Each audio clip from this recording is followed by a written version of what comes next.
नमस्कार, मैं हूं आपके साथ अक्षता मौर्य। आप देख रहे हैं न्यूज़ 7 हिंदी। बिहार में जैसे जैसे विधानसभा चुनाव की तारीख नजदीक आ रही है, वैसे वैसे सियासतदान अपनी रणनीति बना रहे हैं। पहले विपक्ष के द्वारा एसआईआर को मुद्दा बनाया गया, तो अब राष्ट्रपिता महात्मा गांधी की राह पर चलने की कोशिश की जा रही है। बिहार में विपक्ष के नेता और लालू के लाल तेजस्वी ने अगस्त क्रांति लाने का ऐलान कर दिया है। दरअसल बिहार में अगले कुछ महीनों में विधानसभा चुनाव होने हैं। सियासी हलचल तेज हो चुकी है। राजनीतिक दल अपने अपने मिशन पर निकल चुके हैं। मुख्यमंत्री नीतीश कुमार ताबड़तोड़ घोषणाएं कर रहे हैं। विपक्षी दल भी फुल तैयारी में लगे हुए हैं। राष्ट्रीय जनता दल की अगुवाई वाला महागठबंधन भी एक्टिव होने जा रहा है। तेजस्वी यादव का कहना है कि अगस्त महीने में अगस्त क्रांति करेंगे। पिछले कुछ महीनों में बिहार में हुई ताबड़तोड़ फायरिंग और हत्याओं को लेकर विपक्ष सरकार पर लगातार हमलावर है। विपक्षी दलों के गठबंधन इंडिया ने कल बुधवार को ऐलान किया कि राहुल गांधी और तेजस्वी यादव समेत राष्ट्रीय स्तर के कई नेता अगस्त के दूसरे हफ्ते से राज्य भर में जनसभाएं करेंगे।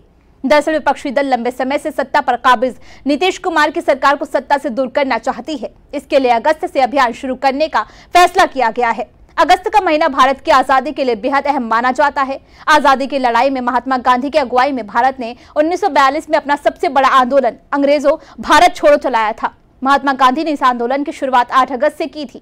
तब उन्होंने भारतीयों के लिए करो या मरो का अमर नारा भी दिया था। इस क्रांति को अगस्त क्रांति भी कहा जाता है। भारत छोड़ो के इस बड़े आंदोलन की वजह से अंग्रेजों की सत्ता भारत में कमजोर पड़ गई और उन्हें भारत छोड़ने की योजना बनाने को मजबूर होना पड़ा। इस आंदोलन के 5 साल बाद इसी महीने में भारत को आजादी भी मिली थी। विपक्षी दल जानते हैं कि अगस्त क्रांति का जिक्र कर लोगों को अपने साथ जोड़ा जा सकता है। विपक्षी दलों के एजेंडे में राज्य में बढ़ती हत्या की घटनाओं, कानून व्यवस्था, कुप्रशासन, बिजली की कमी और बेरोजगारी जैसे मुद्दे शामिल हैं। हाल के दिनों में इन चीजों के स्तर में काफी गिरावट भी आई है। एक समय सुशासन बाबू के नाम से पहचान बनाने वाले नीतीश कुमार की सत्ता के खिलाफ जारी जंग में अगस्त क्रांति महागठबंधन के लिए मुफीद साबित हो सकती है। विपक्ष नीतीश कुमार सरकार पर अपने हमले तेज कर रहा है, तो सत्तारूढ़ एनडीए भी अपनी तैयारियों में लगा हुआ है।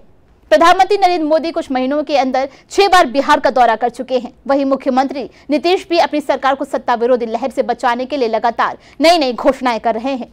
हाल ही में उन्होंने आशा कार्यकर्ताओं को हर महीने वाली प्रोत्साहन राशि 1,000 रुपए से बढ़ाकर 3,000 रुपए करने का ऐलान किया। साथ ही उन्होंने ममता स्वास्थ्य कार्यकर्ताओं के लिए हर डिलीवरी पर 300 की जगह 600 रुपए दिए जाने का ऐलान किया।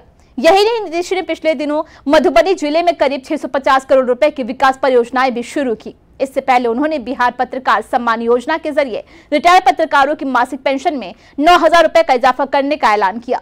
पहले बिहार सरकार में रजिस्टर्ड सभी पात्र रिटायर्ड पत्रकारों को 6,000 रुपए मिलते थे और अब उन्हें 15,000 रुपए हर महीने पेंशन के रूप में दी जाएगी।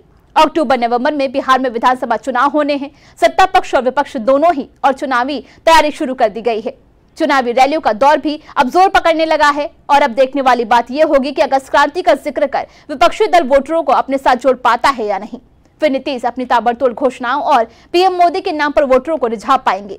बहरहाल तेजस्वी को महात्मा गांधी के भारत छोड़ो जैसे आंदोलन की याद आई है और ऐसे में देखना होगा कि लालू की लाल की अगस्त क्रांति बिहार की जनता पर कितना रंग जमा पाती है।